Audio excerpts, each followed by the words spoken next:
மூத்த பத்திரிகை வெங்கடேஷ் சார் நம்மளோட நினைச்சிருக்காரு. வணக்கம் சார். வணக்கம் சார். சிஎம் சார் திருச்சி போயிட்டு வந்ததுலேருந்து இடம் ஒரு ஃபயராக இருக்குது. சிஎம் அவர்கள் வந்து மிகப்பெரிய அளவில் வெற்றி பெற்றார் அப்படிங்கிற மாதிரி உனக்கு தெரியும். அந்த இடத்துல இப்போ யார் நிற்க போகிறாங்க? ஒரு மிகப்பெரிய நடிகர் நிற்க போகிறாரு. அவருடைய திரைப்படங்கள் 100 கோடிலாம் வசூல் பண்ணியிருக்கு. அவ்வளோ பெரிய நடிகர் நிற்க போகிறாரு அப்படிங்கிற ஒரு செய்தி ஒன்று வந்திருக்கு. அடுத்ததாக மக்கள் எல்லாரும் எதிர்பார்த்துட்டு இருந்தது சார். நாங்கள் வந்து கவர்மெண்ட்டில் போயிட்டு ஏதாவது ஒரு சர்டிஃபிகேட் வாங்கணும்னா அதுக்கு பணம் செலவு பண்ண வேண்டியது இருக்குங்க அப்படின்னப்போ விஜய் சார், சிஎம் சார் அன்றைக்கி ஒரு விஷயம் சொன்னார். அது நடக்க போகுது, அந்த டீட்டெயில்ஸ் கிடச்சிருக்குன்னு ஒன்று சொன்னீங்க. அது சொன்னீங்கன்னா மக்களுக்கு யூஸ்ஃபுல்லாக இருக்கும். இதெல்லாம் தாண்டி அண்ணாமலை அவர்கள் வந்து புதுதாக ஒரு கட்சி ஆரம்பிக்க போகிறாரு. அந்த கட்சிக்கு பின்னாடி ஒரு பெரிய பிரபல நடிகர் இருக்காருன்னு வர ஒரு இன்னொரு ஃபயரான தகவல் வந்திருக்கு. அடுத்தடுத்து என்ன பயங்கரமான தகவலாக வந்துட்டு இருக்கு?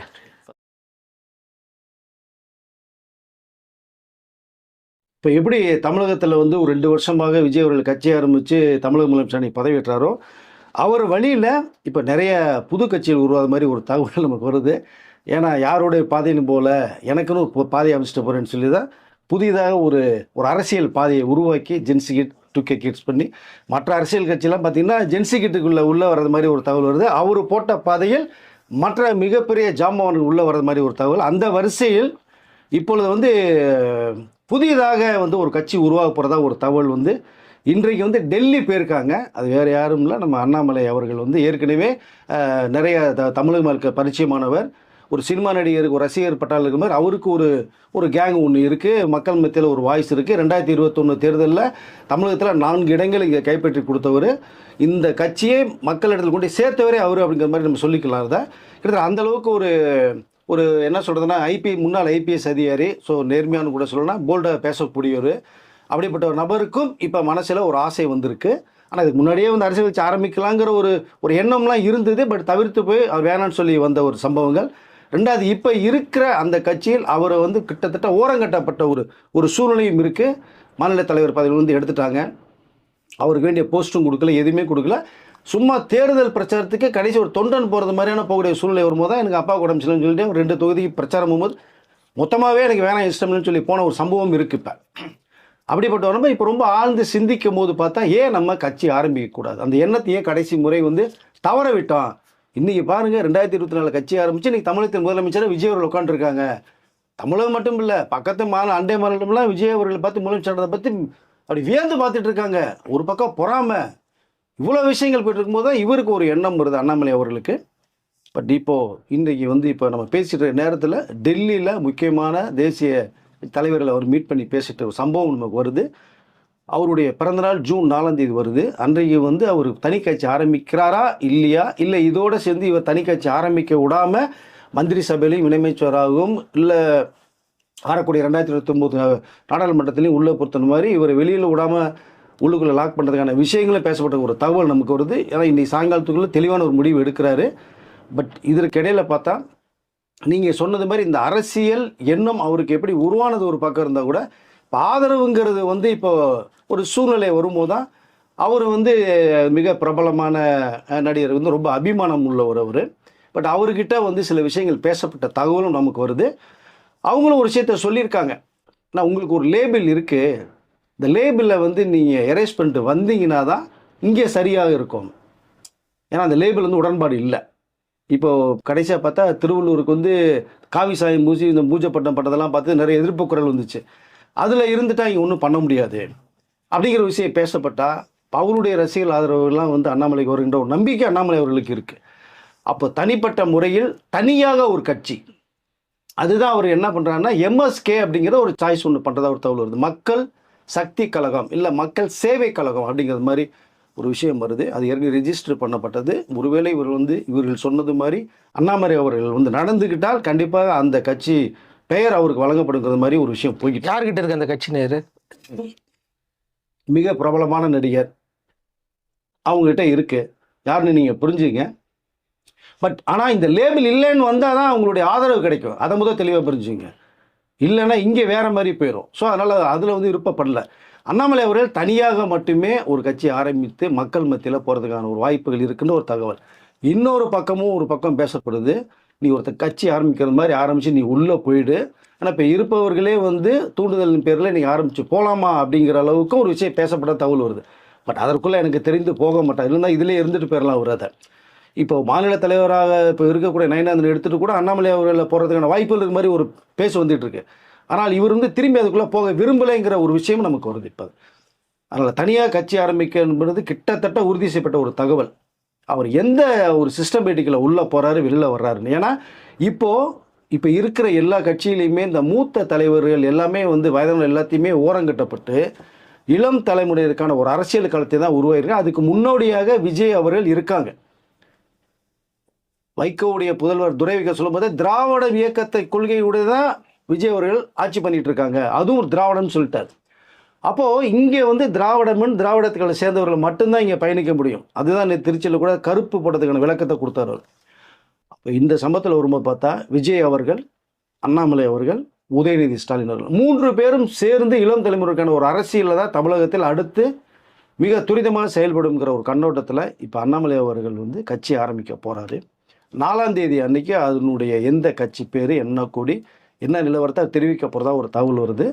வந்தால் ஒரு சிறப்பாக தான் இருக்கும். ஏன்னா அவர் சொன்னது, விஜய் அவர்கள் சொன்னது மாதிரி தான் விமர்சனங்கள் வரணும், போட்டியில் இருக்கணும், எதிரிகள் இருக்கணும், அப்போ தான் நம்ம அடுத்த கட்டத்துக்கு போக முடியும்னு சொன்னதனுடைய விளைவு தான். நம்மளும் சொல்ல விமர்சனம் நிறைய நீங்கள் பண்ண தான் நம்ம லெவலுக்கு போக முடியும்னு சொன்னேன். அதுதான் அவர் நேற்று முதலமைச்சர் சொன்னதை பார்க்குறேன். அண்ணாமலை அவர்கள் கிட்டத்தட்ட கட்சி அமைக்கப்பட்டது இப்போதைக்கு வந்து இது உறுதி செய்யப்பட்ட ஒரு தகவல் சார். தான் இதுக்கு அடுத்து நீங்கள் இன்னொன்று பார்த்தீங்கன்னா, இப்போ தமிழ்நாட்டில் முதலமைச்சர் ஆட்சி அமைச்சது பிறகு 23 நாட்கள் ஆகுது. இப்போ நிறைய இடங்கள் நடந்துகிட்டு இருக்கிற விஷயங்கள் நம்ம இருக்கு, நிறைய வீடியோவில் நம்ம பேசியிருக்கோம். கடந்த முறை கூட பேசும்போது நிறையா இருக்குது. இப்போ அருண்ராஜ் ஐஆர்எஸ் தமிழக வெற்றி கழகத்தில் இந்திய வருவாய்த்துறையில் இருந்து வெளியில் வந்து அதில் வந்து கூடுதல் ஆணையராகவும் இருந்தாங்க. தமிழக வெற்றி கழகத்தின் மேலே மிகுந்த ஒரு நம்பிக்கை ஏற்பட்டு விஜய் அவர்கள் தலைமையில் வந்து கட்சியில் இணைச்சிக்கிட்டாங்க. திருச்செங்கோட்டில் நின்று வெற்றி பெற்று அமைச்சராக மாறி இருக்கார். இப்போ அவருடைய செயல் என்னென்னா, நமக்கு அரசுக்கு வந்து அரசுடைய பல துறைகளில் இருக்கிற அதிகாரிகள் ஊழியர்கள்லாம் வந்து சரியான முறையில் ஒரு கோஆப்ரேஷன் இல்லாமல் இருக்குது. மற்றவர்களுக்கு அனுதாபிகளாக இருக்காங்க, பட் இருக்க வேண்டியது தான், தவறு இல்லை. ஆனால் நம்ம எந்த அரசு மாறுதோ அதற்கு செயல்படணும். அதை தான் நான் நிறைய வீடியோலே சொல்லியிருக்கேன். அபிமானிகள் எல்லார்ட்டையுமே இருக்கட்டும், தப்பு இல்லை. ஆனால் நம்ம செயல்படக்கூடிய அரசு எது வந்திருக்கோ அதற்கு கீழ் இயங்கக்கூடியவர் சம்பளம் வாங்குகிறோம், அவங்களுக்கு நேர்மையாக நடக்க வேண்டும்ங்கிறத நானும் பதிவு பண்ணியிருந்தேன். இப்போ அருண்ராஜ் ஐயா கூட அவரும் அதுதான் சொல்லியிருக்காரு. கிட்டத்தட்ட நிறைய விஷயங்கள் வந்து தாமதமாகுது, நாங்கள் கொண்டு வர செயல மக்கள்கிட்ட போய் ரீச் பண்ண முடியல. ஏன்னா இப்போ நீங்கள் பார்த்தீங்கன்னா இந்த பஸ்ஸு பிரச்சனை, தண்ணி பிரச்சனை, கரண்ட் பிரச்சனை கட் பண்ணி போகிறது வருது, தகராறு பண்ணுறதுனா வேணும்னே த்ரெட் பண்ணுறது மாதிரியான ஒரு சூழ்நிலையை உருவாக்குறாங்க. இது நீங்கள் மக்கள், இப்போ நாங்கள் எப்படி மக்கள் சேவகன், ஏன்னா முதலமைச்சர் சொல்கிறது வந்து மக்கள் சேவகன் நாமன்னு தான் சொல்கிறார். இப்போ அவர் முதலமைச்சர் கூட சொல்ல பார்த்தீங்களா, முதல் சேவகன்னு சொன்னார். அதை இப்போ அதன்படி தான் நம்ம செயல்படணும் நம்ம. பட் இங்கே ஒத்துழைப்புன்றது கம்மியாக இருக்குது அப்படிங்கிறத சொன்னார். அதை பட் இனிமேல் அந்த ஒத்துழைப்பு தரணும். இல்லைனா அவர்கள் யார் யார் என்ன பண்ணுறாங்கன்றதை நாங்கள் வந்து நோட் பண்ணிகிட்டு இருக்கோம். உளவுத்துறை மூலமாக அவர் மேல் கண்டிப்பாக சட்டப்படி நடவடிக்கை எடுக்கப்படும், ஆக்ஷன் பாயும் அவர்களுக்கு. தயவுசெய்து அந்த சூழ்நிலைக்கு வந்து நீங்கள் மாற வேண்டாம், உங்களுடைய உழைப்பை தருங்க, நாட்டுக்கும் மக்களுக்கும் செய்யக்கூடிய கடமையை செய்யுங்கன்னு தான் சொல்கிறாரு. இப்போ இந்த நேரத்தில் நான் இன்னொரு விஷயம் சொல்லிக்கிறேன், ஏற்கனவே சொல்லியிருக்கேன். இந்த சிஎம்டிஏல வந்து நீங்கள் இந்த பில்டர்ஸ் வந்து அந்த பில்டிங் கட்டும் போது சில குறிப்பிட்ட ஸ்கொயர் ஃபீட்டு பண்ணும்போது ஒரு அமௌண்ட்டு கட் பண்ண வேண்டியதாக இருக்குது, கொடுக்க வேண்டியதாக இருக்குது, பார்ட்டி ஃபண்டு. அதுக்கு மேலேயும் கூடுதலாக சேர்த்து கிட்ட ஒரு ஸ்கொயர் ஃபீட்டுக்கு 50 ரூபா வரைக்கும் செலுத்த வேண்டிய சூழ்நிலை இருக்குங்கும் போது தான் முதலமைச்சர் அவர்களுடைய நேரடி பார்வையில் வந்து ஒரு அறிக்கை ஒன்று ஜீவோ ஒன்று போடப்பட்டது. இதை வந்து யார் விண்ணப்பம் செய்கிறார்களோ இந்த பார்ட்டி ஃபண்டை டோட்டலாக கேன்சல் பண்ணிவிட்டு அவர்களுக்கு உடனடியாக அவங்களுடைய அந்த அப்ளிகேஷனை செயல்படுத்தி கொடுக்கணும் நம்ம. ஏன்னா இங்கே 50 ரூபாய் ஒரு ஸ்கொயர் ஃபீட்டு கொடுத்துட்டு எத்தனாயிரம் ஸ்கொயர் ஃபீட் கொடுத்தாங்கன்னா மக்கள்கிட்ட வாங்குற விஷயத்தை நம்ம சொல்லியிருந்தோம். ஸோ அவர்கள் தலைமையில் தான் உழுதுனேன். மக்கள் வரி பணத்தை கொள்ளையடிக்கக்கூடாது, சம்பாதிக்கக்கூடாது, அவர்களுக்கு கஷ்டத்தை கொடுக்கணும் தான் முதலமைச்சருடைய எண்ணமே. ஒன்றா செயல்படுத்தியிருக்காரு. இப்போ இங்கே போய் சில குறிப்பிட்ட பில்டர்லாம் அவங்களுடைய தகவல் என்ன சொல்கிறாங்கன்னா, இப்போது அரசு ஒரு அறிக்கையை கொடுத்துட்டாங்க, ஜீவோ கொடுத்துட்டாங்க. இப்போ எங்களுக்கு அந்த பார்ட்டி ஃபண்ட் 50 ரூபான்றது, அது 28 ரூபா 30 ரூபா வருது, கூட 15 ரூபா போட்டு 50 ரூபான்றதை வந்து கேன்சல் பண்ணி எங்களுக்கு பண்ணி கொடுங்க அப்படின்னு ஒரு இடம் சம்மந்தப்பட்ட ஒரு ஃபைலை கொடுத்தா தூக்கி அப்படியே ஓர வச்சுட்டாங்களாம். இல்லை அது வரதாங்க செய்யும், ஆட்சி மாற்றம் வரும், வர்றவங்க ஏதாவது சொல்லுவாங்க செய்வாங்க. இது நமக்குன்னு ஒரு சிஸ்டம் ஃபார்மாலிட்டி இருக்குது, அதை மாற்ற முடியாது அப்படிங்கிற விஷயத்த சொல்லி இதை பண்ணால் பண்ணுங்களா அந்த டேபிளுக்கு அனுப்புகிறேன், நீங்கள் பார்த்துங்க. ஆனால் சுற்றி வரும். அது ரொம்ப ரொம்ப கஷ்டமான ஒரு விஷயம் நீங்கள் அப்ரூவ் வாங்கி பண்ணுறன்றது. அப்போது இதில் பணம் கொடுத்தா தான் வேலை எடுக்கிறத புரிஞ்சுக்கிறாங்க நிறைய பில்டர்ஸ் சொல்கிறது. அதான் இருக்குது, வேறு வழி இல்லை. சரி செயல்படுத்தலாம், ரைட், நமக்கு எப்படியாவது வரணுங்கிற அளவுக்கு போகும்போது. ஆனால் இங்கே அவர்களும் வந்து கோஆப்ரேட் பண்ணணும். இப்படி ஒரு கவர்மெண்ட் ஆர்டர் வந்துச்சுன்னா பண்ண முடியல, ஆக்ஷன் எடுக்கின்ற மாதிரி போனாங்கன்னா தவறுகள் நடக்காது. இங்கே மேற்கொண்டு என்ன இப்படி சில விஷயங்கள் போதுங்கிறத வந்து அரசாங்கத்துக்கு தகவல் போய் முதலமைச்சர் கவனத்துக்கு போய் இன்னும் ஒரு விஷயத்தையும் சொல்லிட்டாங்க. இப்போ முதலமைச்சர் நீங்கள் டே 1 கொடுக்கக்கூடிய அப்ளிகேஷனை 28வது நாளில் நீங்கள் வந்து ஃபைனல் பண்ணி கையில் கொடுத்துடணும். இப்போ நீ 22 நாள் வேணால் நீங்கள் இழுக்கலாம். நீங்கள் 22 முடிஞ்சு 29 நாள் அவங்ககிட்ட கொடுத்துடணும். இப்போ மற்ற பில்டர்ஸ் எல்லாமே சந்தோஷப்படுறாங்க. இப்படி ஒரு செகண்ட் ஆர்டர் ஒன்று வந்தோன்னா நிம்மதி. எப்படி இருந்தாலும் 20 நாள் தானே அலைக்கழிப்பாங்க, வரட்டும் 29 நாள் கையில் வாங்கிடுவான். இல்லைன்னா நீங்கள் வந்து அந்த பழைய மதர் டாக்குமெண்ட் எடுத்துகிட்டு வாங்க, அந்த 40 வருஷம் முடி எடுத்துகிட்டு வாங்க, இப்படிலாம் சொல்லும்போது வந்து இதை செயல்படுத்த விடாமல் பண்ணுறதுக்காக பண்ண நான் அதுதான் சொல்லிக்கிறேன். முக்கியமான அரசு அதிகாரிகள் தொழிலாளர் கண்டிப்பாக நீங்கள் அரசு கட்டுப்பட்டு செயல்படுத்தணுங்கிற விஷயத்தை தான் இங்கே நம்ம சொல்கிறோம். அதுதான் அருண்ராஜ் ஐஆர்எஸ் அவர் கூட தெளிவாக சொல்லப்பட்ட ஒரு விஷயம் இருக்குது. இப்போ நீங்கள் முதலமைச்சர் அவர் முன்னாடி சொன்னது மாதிரி இன்னொரு சிஸ்டம் வந்து உங்களுக்கு பார்த்தீங்கன்னா, வீட்டில் ஹஸ்பண்ட் ஒய்ஃப் வேலைக்கு போயிடுவாங்க, அது பெரியவர்கள் இருப்பாங்க, வயதானவர்கள். ஸோ அவங்கள்ட்ட என்ன சொல்கிறது, இபி பில் கட்டுவா, சொத்து வரி கட்டிட்டு வா, தண்ணீர் வரி கட்டிட்டு வா அப்படின்ற போது அவங்க காலையில் போய் சாயங்காலம் வரைக்கும் இருக்க வேண்டிய சூழலை வருது. அது அது ஒரு மிகப்பெரிய ஒரு சிக்கலாக வந்து நிறைய பேர் வயதானவர் வந்து ஒரு கோரிக்கை வச்சது என்ன அப்படின்னா, இங்களால் அலைய முடியல, போக முடியல, வெயில் அடிக்குது. இப்போது அதுக்கு ஒரு ஆப் தனியாக ரெடி பண்ண போகிறதா ஒரு தகவல் வந்திருக்கு. 20 டிபார்ட்மெண்ட்டை சேர்ந்த 60 சேவை நிறுவனத்தை உருவாக்கி நீங்கள் ஆப் மூலமாக நீங்கள் வந்து அதுக்குள்ளே ஒரு 60 ரூபா சிஸ்டமேட்டிக் தான் ஒரு மாதிரி வரது மாதிரி இருக்குது. இப்போ பட்டாவில் பேர் மாட்டினா நீங்கள் போய் அலைய வேண்டியதில்லை. அங்கே நீங்கள் பண்ணுறது குறிப்பிட்ட அமௌண்ட்டு, செலவு பண்ணுறது பெரிய அளவில் இருக்குது. நீங்கள் ஆயிரக்கணக்கில் போகும். இப்போ அதெல்லாம் எதுவுமே இல்லை, ஆன்லைன்லே கமிட் பண்ணி பண்ணிடுங்க நீங்கள் அப்படிங்கிற ஒரு ஆப் வந்து இப்போ ரெடி ஆகிட்டு இருக்கு. வரப்போது மக்களுக்கு ஒரு நற்செய்தி சொல்லிக்கணும்னா, இதில் நீங்கள் பட்டாவில் பேர் மாற்றலை செய்யலாம், ஒரு வருமான சான்றிதழ், பிறப்பு சான்றிதழ், சொத்து வரி, டேக்ஸு, கழுத குதிரை என்ன நீங்கள் பண்ணணுமோ அது எல்லாமே நீங்கள் வந்து ஆப்பில் போயிட்டு குறிப்பிட்ட மினிமம் தொகையில் நீங்கள் உட்காந்து பண்ணால் இந்த முதியவர்கள் வயசானவர்கள் போய் அலைய வேண்டியது இருக்காது. லஞ்சம் நீங்கள் கொடுக்க வேண்டிய அவசியம் இருக்காது. அங்கே ஊழல் யாரும் பண்ண முடியாது. இப்போ அதுதான் ரொம்ப முக்கியமாக போட்டு இப்போ முதலமைச்சருடைய குறிக்கோளை ஊழலத்தையும் லஞ்சத்தையும் ஒழிக்கணுங்கிறதா. அது எப்படி இல்லைன்னா இவர்கள் வந்து அரசு ஊழியர்கள் அது வந்து சிஸ்டமில் வெளியில் வர்றது மாதிரி தெரியல. அதுக்கு இன்னும் பல ஒரு வருஷம் 2 வருஷம் எடுத்துக்குவாங்க, மாறுவாங்க கண்டிப்பாக. அதுக்கு டைம் எடுக்கும் அவங்களுக்கும். அப்போ இந்த ஒரு சிஸ்டம் கொண்டு போட்டிங்கன்னா நீங்கள் ஒன்றுமே பண்ண முடியாது. அப்போ ஆட்டோமேட்டிக்காக வரும்போது அவர்கள் சரி எதுக்கு இதை பண்ண நம்ம வேலையை செய்வோம்னு சொல்லி அவர்கள் பண்ணுறதுக்கான வாய்ப்பு இனிமேல் ஆன்லைன்லேயே வந்துடும் எல்லாமே. எஸ், கிட்டத்தட்ட இப்போ எல்லாமே ப்ராசஸ் போய்கிட்டு இருக்கு. இம்மிடியட்டாக கூடி சீக்கிரம் வரப்போகுது இப்போ. அதனால் இந்த அதாவது வயசானவங்களாம் சந்தோஷப்பட்ட செய்தியாக இருக்குது. பெண்கள் ஆண்கள்லாம் பார்த்தீங்கன்னா 60 வயசு மேற்பட்டவர்கள் நிம்மதி. அவங்க பசங்களே போகும்போது ஆப்பில் போட்டு கிளியர் பண்ணிட்டு போயிட்டே இருப்பாங்க. இப்படி ஒரு சிஸ்டம் ஒன்று வரப்போகுது. இது உண்மையிலே மக்களுக்கு ஒரு நற்செய்தியாக நமக்கு வந்து தகவல் நம்ம சொல்லிக்கலாம்னு விரும்புகிறேன் சார். 60 ரூபாய்க்கு பட்டா வந்து பேர் மாற்றலாம் அப்படிங்கிறது வந்து பார்த்தீங்கன்னா ரொம்ப நல்ல ஒரு விஷயம். பெரிய விஷயங்க. நீங்கள் வெறும் 60 ரூபாய்க்கு நீங்கள் வந்து கிட்டத்தட்ட 5000 10,000 செலவு பண்ண வேண்டியது வருங்க. நீங்கள் அதுக்கு அலையணும். அதுக்கு மேலே சொல்கிறீங்க. இல்லை, நான் வந்து ஒரு எக்ஸாம்பிளுக்கு சொல்கிறேன். இதுக்கு மேலேயும் வரும். அது நீங்கள் போன உடனே காலை போய் மதியானமும் கிடைக்காது. நீங்கள் பணத்தையும் கொடுத்துட்டு வந்தோன்னா அது 1 வாரம் ஆகும். திரும்பி 1 வாரத்துக்கு அப்புறம் டேபிள் மாறி போச்சு, இல்லை ட்ரான்ஸ்ஃபர் ஆகி போட்டார், அவருக்கு தரணும்னு சொல்லி திரும்பி வாய்ப்பு இருக்கும். நடுவில் நிறைய புரோக்கர்ஸ் இருப்பாங்க, நிறைய விஷயங்கள் இருக்குங்க. நீங்கள் வந்து குறிப்பிட்ட நிறைய துறைகள் இருக்குது. நீங்கள் அதெல்லாம் கொஞ்சம் கொஞ்சமாக அது வந்து ஒழிக்கிறதா இவ்வளோ விஷயங்கள் பண்ணிட்டு இருக்கு. ஆன்லைனில் கொண்டு வந்துடுறாங்க எல்லாத்தையும். ஆன்லைனில் வந்துட்டு உங்களுக்கு வந்து அலைச்சல் மிச்சம், நிம்மதியாக இருப்பாங்க. முதல்ல லஞ்சமும் ஊழலும் ஒழியும். அதுதான் ஃபஸ்ட்டு. அது இமீடியட்டாக வரப்போது ஒரு நற்செய்தியாக இருந்து மக்களுக்கு சொல்கிறேன். இப்போ ஒன்று சொன்னீங்க, திருச்சி கிழக்கு. இப்போ நேற்று நம்முடைய முதலமைச்சர் வந்து பதவியேற்ற பிறகு முதன்முறையாக மக்கள் சந்திப்பு பொது நிகழ்ச்சின்னு போனது திருச்சியில் தான். நேற்று போனாங்க ஒரு 4 மணிக்கு. மக்களுடைய இந்த ஆரவாரம், சந்தோஷம், எவ்வளோ விஷயங்கள் நம்ம பார்த்தோம். ஸோ அதில் சிறப்பான ஒரு பேசுகிறத நம்ம கேட்டால் நீங்கள் எல்லாம் கேட்டிருப்பீங்க. பட் அங்கே நான் முக்கியமாக ஒரு விஷயத்தை நான் வந்து அதை சொல்லிக்கல விரும்புகிறேன். நான் இதை அந்த பிரச்சாரம் அதை வேனில் பிரச்சாரம் முடிஞ்சு திரும்பி ரிட்டர்ன் போது ரோட் ஷோவில் போகும்போது பார்த்தீங்கன்னா நான் பழைய விஜய் அவர்களை பார்த்தது மாதிரி இருந்தது. அவ்வளோ கூட்டம் ஆரவாரத்தோட மக்கள் செல்வாக்கு அவருடைய முகத்தை காமித்தால் போகுங்கிற அளவுக்கு தான் இருந்தது. பட் இங்கே ஒரு சிறப்பான ஒரு விஷயம், அவர் நன்றி தெரிவிச்சுட்டு அவருடைய அன்பான அதை வணக்கத்தையும் சொல்லிட்டு இந்த திருச்சி தொகுதி மக்களுக்கு உங்களுக்கு பரிச்சயமான மட்டும்தான் நிற்க பொங்கலில் ஒருத்தராக தான் இருக்குங்கிற விஷயத்தை சொல்லிட்டு வந்தாங்க. இப்போ நீங்கள் ஏற்கனவே சொன்னது மாதிரி நமக்கு வந்து ஒரு தகவல் என்ன வருதுன்னா, ஒரு 3 பேரை வந்து திருச்சி கிழக்கில் நிற்க வைக்கலாம்னு மாதிரி ஒரு ஐடியா பண்ணிகிட்டு இருக்கதா ஒரு தகவல் வருது. அதில் குறிப்பாக நம்மளுடைய சினிமா துறையை சேர்ந்த மாண்புமிகு விஜய் அவர்களுக்கு நெருங்கிய ஒரு நண்பராக இருக்கக்கூடிய ஒருத்தர் திருச்சிகளில் வரதுக்கான வாய்ப்புகள் இருக்குது அப்படிங்கிற ஒரு தகவல் வந்திருக்கு. அவர் வந்து பேர் சொல்கிறதுக்கு முன்னாடி சொல்லிக்கிறார், சமூக சிந்தனை உள்ளவர், சமூக அக்கறை உள்ளவர், இந்த நாட்டு மேலே பற்று உள்ளவர், வயதானவர்கள் மேலே வந்து ஒரு மரியாதை தரக்கூடியவர், ட்ரஸ்ட்டு மூலமாக நிறைய விஷயங்களை பண்ணிகிட்ருக்காரு. ஏழை எளிய மக்களுக்கு வந்து வருஷம் பணம் எவ்வளோ ஃபீஸ் கட்டுறாரு. இந்த உடல் ஊனம் மற்றும் மாற்றுத்திறனாளிகள்னு சொல்லுவோம் நம்ம, அவர்களுக்கு எவ்வளோ வண்டி சக்கரம் அது இதுன்னு நிறைய கொடுத்து கிட்டத்தட்ட சம்பாதிக்கிற பணத்தை 90% பேர் வந்து இந்த மக்களுக்கும் சமூக சேவத்துக்கும் செலவு பண்ணிட்டு இருக்காரு. அப்படிப்பட்ட ஒரு நபர், நல்ல சிந்தனையாளர், நல்ல மனிதர். அவரும் வந்து கிட்டத்தட்ட இந்த ஏஜ் உள்ள ஒரு இளம் வயது தான். அப்படிப்பட்ட ஒரு மனிதர் தான், வேற யாரும் இல்லை, டான்ஸ் மாஸ்டர் ராகவா லாரன்ஸ் அப்படிங்கிற ஒரு தகவல் வருது. பட் அது இன்னும் அந்த 3 பேரில் யாருங்கிறது போது இது உறுதி செய்யப்பட்டால் சிறப்பாக இருக்குங்கிறது தான் நான் சொல்லிக்கொள்ள விரும்புகிறேன். பட் அவருக்கு இந்த தகவல் போய் இப்போ திருச்சி மக்களுடைய பார்வைக்கு போச்சு அப்படின்னா கண்டிப்பாக மிகப்பெரிய ஒரு வெற்றியை திருச்சிகளில் பதிவு பண்ணுவாருங்கிறத நான் சொல்லிக்கொள்ள விரும்புகிறேன். ஏன்னா இங்கே வந்து பார்த்தீங்கன்னா திருச்சி தொகுதியில் மொத்த வாக்காளர் வந்து 2,17,397 பேர். அதில் ஆண்கள் வந்து 1,04,883 பேர், பெண்கள் வந்து 1,12,460 பேர், மாற்று பாலினம் வந்து பார்த்தீங்கன்னா ஒரு 54.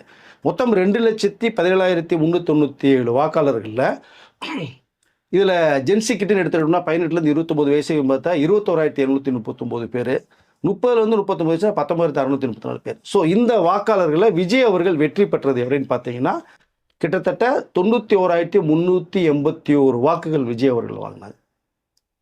ஸோ மிகப்பெரிய வாக்குகள் வித்தியாசம் வந்து பார்த்தீங்கன்னா கிட்டத்தட்ட 27,416 வாக்குகள் வித்தியாசத்தில் வின் பண்ணதாக ஒரு வரலாறு இருக்குது. அந்த வரலாற்றை திருப்பி போட்டுட்ருக்காரு, புது புது விஷயங்களை பண்ணிகிட்ருக்காரு. இந்த திருச்சி மக்கள் தான் மீண்டும் எனக்கு ஒரு மிகப்பெரிய வெற்றி வாய்ப்பை நீங்கள் தரணும் அப்படிங்கிறது தான் விஜய் அவர்களுக்கு கோரிக்கை மக்கள்கிட்ட வச்சுட்டு வந்தாங்க. ஸோ சிறப்பான ஒரு விஷயம். திருச்சியில் காலடி எடுத்து வச்சுப்பான்னு சொன்னாங்க. காலடி என்ன எடுத்துக்கின்னு சாதாரண போனவர் வந்து நேற்று தமிழக முதலமைச்சராக அந்த கான்வாயோட போய் இறங்கின சம்பவத்தை பார்க்கும்போது ரொம்ப பெருமையாக சந்தோஷமாக சொல்லி விரும்புகிறேன். இந்த திருச்சி கிழக்கில் யாருக்கு வாய்ப்பு வரப்போகுது? முக்கியமாக நமக்கு வந்த தகவல் பிரகாரம் ராகவா லாரன்ஸ் கிடைத்தால் மிக சிறப்பாக இருக்கும், வாய்ப்பு நெருங்கி வரும்னு நினைக்கிறேன் சார். இன்னும் ஒரு மிகப்பெரிய கட்சியிலேருந்து விஜய் அவர்களோட வர்றதுக்கான வாய்ப்புகள் இருக்குன்னு சொன்னாங்களே சார். கிட்டத்தட்ட நமக்கு அந்த ஒரு தகவல் வருது. ஏற்கனவே ஆதரவு தெரிவித்தவர்கள் நிறைய பேர் அந்த கூட்டணி ஆட்சி தொடரும், அவர்கள் எப்போவுமே என்னுடைய பார்வையில் இருக்கிறவர்கள் அந்த ஆட்சி சிறப்பாக நடக்குன்னு நேற்றே அவர் சொல்லிட்டாரு. இதை தவிர இப்போ 4 பேர் வந்து கட்சியிலேருந்து ரிசைன்மெண்ட் வந்துட்டாங்க. இப்போ கிழக்கு தொகுதியோட 5 இடைத்தேர்தல் வரும், 5 இடங்களுக்கு. முக்கியமாக பார்க்க போனால் நேற்று விஜய் அவர்கள் வந்து திருச்சியில் வந்து இறங்கும் போதே பார்த்தீங்கன்னா துரை வைகோ அவர்கள் வந்து சால்வை போத்தி வரவேற்ற ஒரு சம்பவத்தை நம்ம பார்த்தோம். பட் அவர் அதாவது அந்த தொகுதி எம்பி வேறு, அது ஒரு ரீசன். பட் வர வேண்டிய அவசியம் இல்லை. ஏற்கனவே விஜய் அவர்கள் மேலே ஒரு நல்லாட்சி நடத்தப்பட்டு இருக்காரு, 22 நாள் இவ்வளோ விஷயங்கள் பண்ணியிருக்காரு அப்படிங்கிற விஷயத்தை தான் வைகோ அவர்களும் அவருடைய புதல்வன் துரை வைகோ அவர்களும் சொல்லிட்டு ஒரு விஷயம். இங்கே எனக்கு தெரிந்த வரைக்குமே தாவேக்கால ரொம்ப ஒரு அபிமானம் கொண்டவர்களாக இருக்காங்க. ஏன்னா ஒரு சிறப்பான ஒரு விஷயத்தை பண்ணிட்டு இருக்காரு அப்படின்னு. அப்போ என்ன ஒரே ஒரு வருத்தம் சொல்லி அவங்களுடைய மனசில் இருக்கா அப்படின்னா, இந்த சட்டமன்ற தேர்தலில் வந்து அவருடைய தனி சின்னத்தில் வந்து அவங்க நிற்கலை, உதயசூரியன் சின்னத்தில் நின்று 2 இடங்களில் வெற்றி பெற்றாங்க. ஒருவேளை CBI, CPM, IUML, VCK, Congress மாதிரி தனிச்சில் நின்றுருந்தாங்கன்னா அவர்கள் உடனடியாக வந்திருக்கிற வாய்ப்புகள் நிறைய இருந்திருக்கும். ஏன்னா ஒரு கட்சியில் சேராமல் ஆதரவு தெரிவிக்காமல் ஒரு நல்லாட்சி பண்ணிட்டு இருக்கும்போது அந்த வாக்கெடுப்பில் கூட அவங்க எதுக்கு மேலே நடுநிலையை வெளில போன ஒரு விஷயம் ஒன்று இருக்காது. அப்போது அந்த 2 தொகுதியுமே ராஜினாமா பண்ணிட்டு தாவைக்கால என்ற வாய்ப்புகள் இருக்குங்கிற ஒரு தகவல் நமக்கு வந்துட்டு இருக்கு. நடந்தாலும் ஆச்சரியப்படுறதுக்கு இல்லை. மேற்கொண்டு 4 பேர் வந்த கட்சியிலிருந்தும் ஒரு 5 பேர் வரக்கூடிய தகவலும் வந்துட்டு இருக்கு. ஒட்டு மொத்தமாக பார்த்தீங்கன்னா கிட்டத்தட்ட ஒரு 12 தொகுதிகளின் இடைத்தேர்தல் நடப்பற வாய்ப்புகள் இருக்குங்கிற ஒரு தகவல் வருது. ஸோ பார்க்கலாம். ஏன்னா தாவைக்காவுடைய விஜய் அவர்கள் மேலே மிகுந்த மரியாதையும் சிறப்பாக இருக்கின்ற ஒரே காரணத்துக்காக தான் அவங்க வர்றாங்க. அவரும் அதான் சொன்னது, தந்தை பெரியார், அறிஞர் அண்ணா, மக்கள் தலைவர் எம்ஜிஆரோட அன்பான வாழ்த்தோடு என்னுடைய பயணம் தொடர்ந்துட்டு இருக்குன்னு தான் இன்னைக்கு சொல்லியிருக்காரு அதை. ஸோ இப்போ அதன் விளைவாக தான் இவர்கள் வர்றதுக்கு அந்த வாய்ப்பு கூடிய சீக்கிரம் வரும் அப்படிங்கிற நம்பிக்கை இருக்குது. ஓகே சார், இப்போ வந்து இந்த வீடியோ பார்த்துட்டு இருக்கிற வந்து திருச்சி மக்கள் நிறைய பேர் இருப்பாங்க, இல்லை மற்ற இடங்களில் கூட இருப்பாங்க. ஏன்னா இப்போ இந்த வீடியோ பார்த்துட்டு இருக்கிறவங்க இடங்கள்லாம் இப்போது இடைத்தேர்தல் மீண்டும் வரப்போகிறது. ஸோ அதுக்கு உங்களுடைய ஆதரவு எப்படி இருக்கும் அப்படிங்கிறத வந்து கமெண்ட் செக்ஷனில் கமெண்ட் பண்ணுங்கள். குறிப்பாக இந்த வீடியோ பார்த்துட்டு இருக்க திருச்சி மக்கள் இருந்தீங்கன்னா கீழே கமெண்ட் செக்ஷனில் கமெண்ட் பண்ணுங்கள். இந்த ஆட்சி இந்த 20 நாட்கள் தான் ஆகுது, 20 நாட்களில் நிறைய இம்ப்ளிமெண்ட் பண்ணியிருக்காங்க. இன்னும் என்னென்னலாம் பண்ணால் இன்னும் பெஸ்ட்டாக இருக்கும் உங்கள் இடங்களில் வந்து பார்த்தீங்கன்னா, சார் இது பண்ணால் நல்லாயிருக்கும், அது பண்ணால் அதான் இருந்ததுன்னா கீழே கண்டிப்பாக மறக்காமல் சொல்லுங்கள். ஸோ ராகவா லாரன்ஸ் வந்திருக்காரு, அதை பற்றி உங்களுடைய என்ன ஒப்பீனியன் என்னன்னு சொல்லுங்கள். திருச்சி தேர்தலோட இந்த மக்கள் சந்திக்க போகிறார், நிச்சயமாக அதிபெருமான வாக்குகள் கிடைக்கும் நம்பிக்கை எல்லாத்துக்குமே இருக்குது. இடைத்தேர்தல் வரக்கூடிய அத்தனை தொகுதிக்குமே விஜய் அவர்கள் பிரச்சாரத்துக்கு போகிறது மாதிரி ஒரு சிறப்பு. ஏன்னா கடந்த முறையில் போக முடியல அவர்னால. இங்கேயே சொல்லும்போது பார்த்தீங்கன்னா 108 இடம் கொடுத்துட்டீங்க, இன்னும் கொஞ்சம் அதிகமாக கொடுத்துருந்தா சிறப்பாக இருந்துருந்தால் சிரிச்சிட்டே சொன்ன விஷயம் இருக்குது. அதை விட்டு போன இடங்களுக்கு இப்போ போகிற இடைத்தேர்தல் மூலமாக மிகப்பெரிய வெற்றியை மக்கள் விஜய் அவர்களுக்கு வந்து கண்டிப்பாக தருவோம் நம்பிக்கை இருக்குது சார். கடந்த முறை வந்து பார்த்தீங்கன்னா ஒரு 92,000 வாக்குகள் வந்து கொடுத்துருந்தாங்க. மொத்தம் அங்கே வந்து பார்த்தீங்கன்னா 2,17,000 வாக்கு இருக்கு. ஸோ இந்த முறை எவ்வளோ வாக்கு வரும், எவ்வளோ வாக்கு கொடுப்பீங்க அப்படிங்கிறது கீழே நீங்களே சொல்லுங்கள். கிட்டத்தட்ட 80% மேலே வந்து பதிவாயிருக்கு. அடுத்த வீடியோவில் நீங்கள் சொன்ன மாதிரி நிறைய ஆன்லைன் சிஸ்டம்லாம் வரப்போகுது இனிமேல். அதாவது இந்த மாதிரியான நிறைய வாங்க வேண்டியது, இந்த டெத் சர்டிஃபிகேட்டாக இருக்கட்டும், இந்த மாதிரி பர்த் சர்டிஃபிகேட் இதெல்லாம் ஆன்லைனில் வந்துருச்சுன்னா கண்டிப்பாக அந்த கரப்ஷன் அப்படிங்கிறது போயிடும். நம்ம பண்ணுறோம், அதையும் இதில் வந்து சொல்லியிருக்கோம். ஸோ இந்த இன்னொரு 10 நாட்களுக்குள்ளே அதுக்கான அறிவிப்புகள் வரப்போகுது ஆன்லைன்லேயே நீங்கள் அப்ளை பண்ணுறதுக்கு. இதுவும் அவர் சொல்லியிருந்தார், நான் இதெல்லாம் கொண்டு வர போகிறேன்னாரு, அதுவும் கொண்டு வந்துட்டார். ஸோ எனக்கு தெரிஞ்ச ஒரு பெஸ்ட்டான விஷயமா தான் இருக்குது. இருந்தாலும் கமெண்ட் செக்ஷனில் ஏதாவது குறைகள் இருந்தால் சொல்லவும், அது ஹைலைட் செய்யப்படும். அடுத்த வீடியோவில் சந்திக்கலாம். நன்றி சார்.